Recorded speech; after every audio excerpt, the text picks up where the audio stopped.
yo estoy 200% de acuerdo contigo en que esto es grave, que es algo que nos debiera ocupar a todos.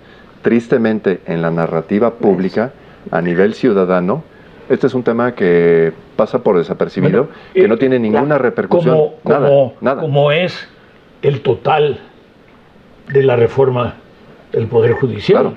Pues, sí, que no nos interesa. Eso. Parecería que pasó así suavecito y no generó que hubiera manifestaciones en las calles, ni mucho menos, ¿no? Pero es un ingrediente cancerígeno que va a generar una enfermedad letal cuyos efectos inmediatos no son visibles, pero el paciente va a padecer una enfermedad potencialmente letal, que es muy sencilla, es la no impartición de justicia, el crecimiento de la impunidad, la opacidad en la forma en que se dirimen controversias, la forma en que se puede resolver una libertad, de que desaparecen los tres poderes. El gobernador es un tema que nos debería preocupar, porque una vez que rompes esa hegemonía del Poder Judicial, es muy grave que se desacaten. Abres la válvula para que muchas cosas sucedan, ¿no? Muy grave, pero viene pasando desde hace ya varios meses. No nos extraña, tristemente, y eso es muy preocupante, como bien dices, doctor. A ver, pero ¿qué decías tú? Me pedías algo de espacio para primero presentar. Quería mandarle un abrazo al estimado Carlos. Bueno. No, exactamente, quería sumarme a esta saludo, ya fue un poco tarde, pero quería mandarle un abrazo con mucho cariño, que se recupere pronto, y quería agradecerles a ambos el espacio para poder estar aquí en Atípica nuevamente. Que siempre es un gusto y un honor, y más platicando de ese tema del Poder Judicial. Y antes de contestar a la pregunta que me hacías de cómo va... Tú eres parte de la familia Atípica. No, bueno, muchas gracias, siempre ha sido un honor y siempre me he considerado como tal. Muchas gracias. Antes de comentar cómo está la reforma al Poder Judicial, quiero un poco referirme a lo que señala Francisco.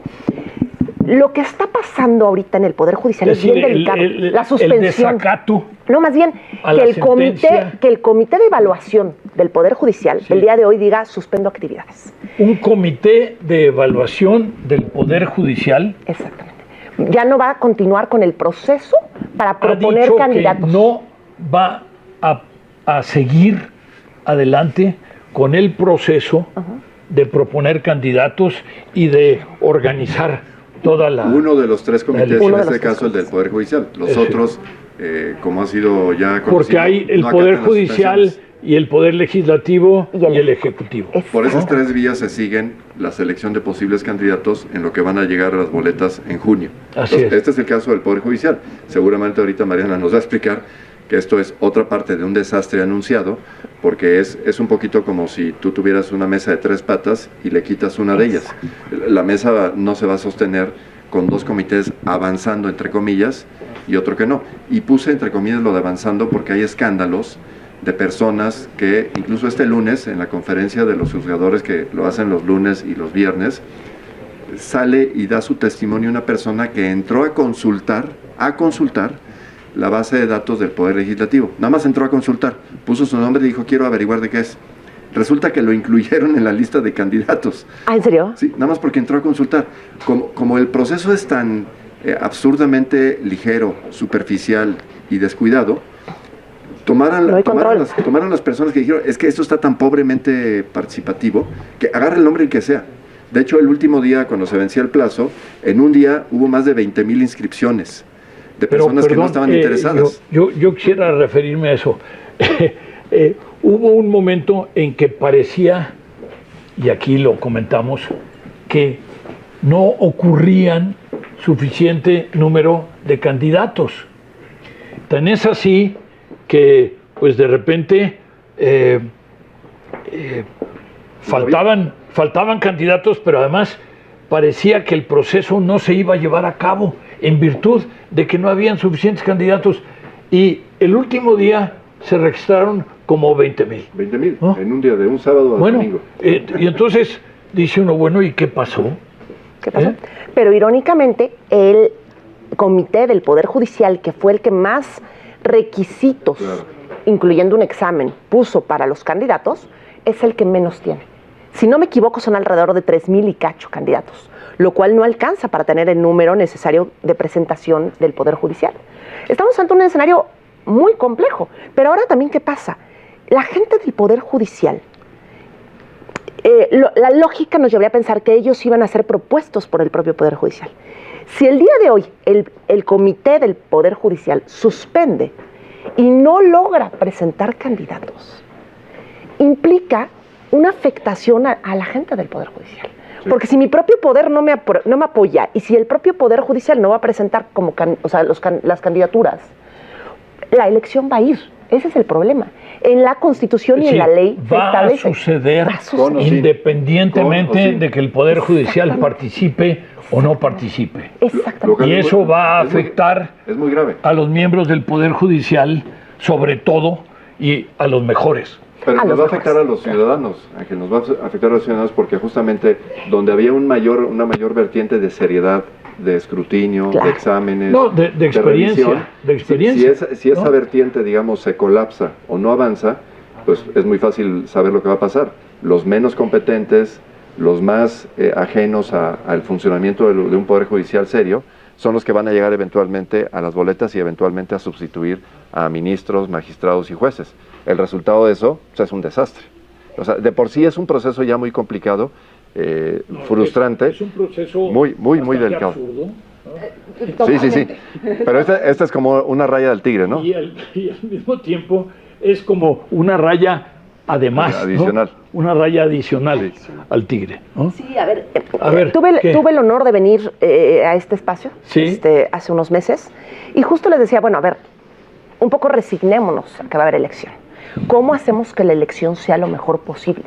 Y desgraciadamente no ha habido una voz sensata dentro de todo este proceso, ¿no? Que esté a favor de la reforma judicial, que señale los errores y pida una pausa para, como decías, Paco, reestructurar y reordenar este proceso. Si ya se va a hacer, hagámoslo bien, porque es en beneficio de todos que salga lo mejor posible.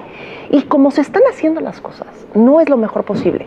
Porque ahorita estamos hablando del comité, ¿no? De lo que está pasando en los comités de elección de los candidatos. Es decir, el poder, estamos hablando de algo, pues, desde el punto de vista de la opinión pública, muy grave. Quiere decir que uno de los tres poderes que tendría que someter candidatos y tendría que decir cómo se va a hacer el proceso, no está participando.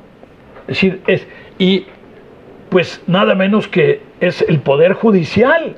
Quiere decir, de donde están los candidatos con más experiencia, claro. Con más conocimiento, ¿no? Nada más haría una acotación a lo que dices. Yo estoy 200% de acuerdo contigo en que esto es grave, que es algo que nos debiera ocupar a todos. Tristemente, en la narrativa pública, a nivel ciudadano, este es un tema que pasa por desapercibido, que no tiene ninguna repercusión, nada. Como es el total de la reforma del Poder Judicial. Claro. Pues, sí, claro. No nos interesa. Eso parecería que pasó así suavecito y no generó que hubiera manifestaciones en las calles, ni mucho menos, ¿no? Pero es un ingrediente cancerígeno que va a generar una enfermedad letal cuyos efectos inmediatos no son visibles, pero el paciente va a padecer una enfermedad potencialmente letal, que es muy sencilla, la no impartición de justicia, el crecimiento de la impunidad, la opacidad en la forma en que se dirimen controversias, la forma en que se puede resolver una libertad, de que desaparecen los tres poderes. Sí, y además se han limitado los efectos de las suspensiones generales. Se vuelve un solo poder. Se modifica la Constitución para expandir el catálogo de prisión preventiva oficiosa. Todo eso combinado nos lleva a un escenario tétrico en el cual la ciudadanía sí va a sufrir las consecuencias. Y quizá el principal llamado que hacemos en este programa es que este no es un tema técnico de abogados, es real de impacto en la vida diaria. Después, cuando ya sea muy tarde. Oye, le dicten prisión preventiva o te nieguen un amparo a alguien, ¿no? O sostengan actos inconstitucionales porque son de consigna. Oye, y desgraciadamente el tema del Poder Judicial no nos importa hasta que no tenemos un litigio, ¿no? Así o sea, es. Mientras nuestra vida cotidiana va normal, el Poder Judicial es algo muy ajeno, muy lejano, claro, muy complejo. Pero el día que tenemos un problema con algún bien nuestro, ¿no? Con nuestra casa, con nuestro patrimonio, cuando que uno tenemos tiene un litigio. Exactamente. Ese día el Poder Judicial se vuelve relevante y, ojo, cambia vidas. Cambia o afecta vidas, ¿no? Para bien o para mal. Entonces, el problema es que algún día nos va a impactar. Y lo que está diciendo Paco es que va a tener consecuencias no por la elección que suceda en los próximos meses, en junio en particular, sino que además va a ser las consecuencias de esa elección. Y el hecho de que ahora, bueno, pues de los buenos ya se retiraron. De los menos malos, por lo menos, o los que podían llegar a hacer algo para defender los que tenían valía, más ¿no? experiencia y los que tenían más conocimiento, pues resulta que ahora el Comité del Poder Judicial los retira o se niega a seguir adelante con el proceso porque recibieron una suspensión de una jueza de Michoacán y están acotando. Porque en el Poder Judicial sí hay la deferencia de decir, oye, esto no lo podemos ignorar. Sí, y están haciéndole caso, sí, claro, a la suspensión de esta jueza, y en cambio, pues hemos visto muy dramáticos ejemplos en donde se ha seleccionado a qué le hacían caso y a qué no. A ver, la premisa es que no le hacen caso a nada, ¿eh? Eso. Pero lo que está haciendo el Poder Judicial es lo correcto, sí, ¿no? A ver, por supuesto, cumplir una suspensión. Las suspensiones. Claro, pero el problema es, creo que estamos en una etapa de crisis constitucional y lo tenemos que reconocer como tal. Sí. Y en una etapa de crisis constitucional, desgraciadamente, lo correcto, que es preservar el Estado de Derecho y la ley, ¿no? Probablemente no sea lo que más va a beneficiar. O sea, vean en qué escenario tan complejo estamos. Mariana, entramos a discutir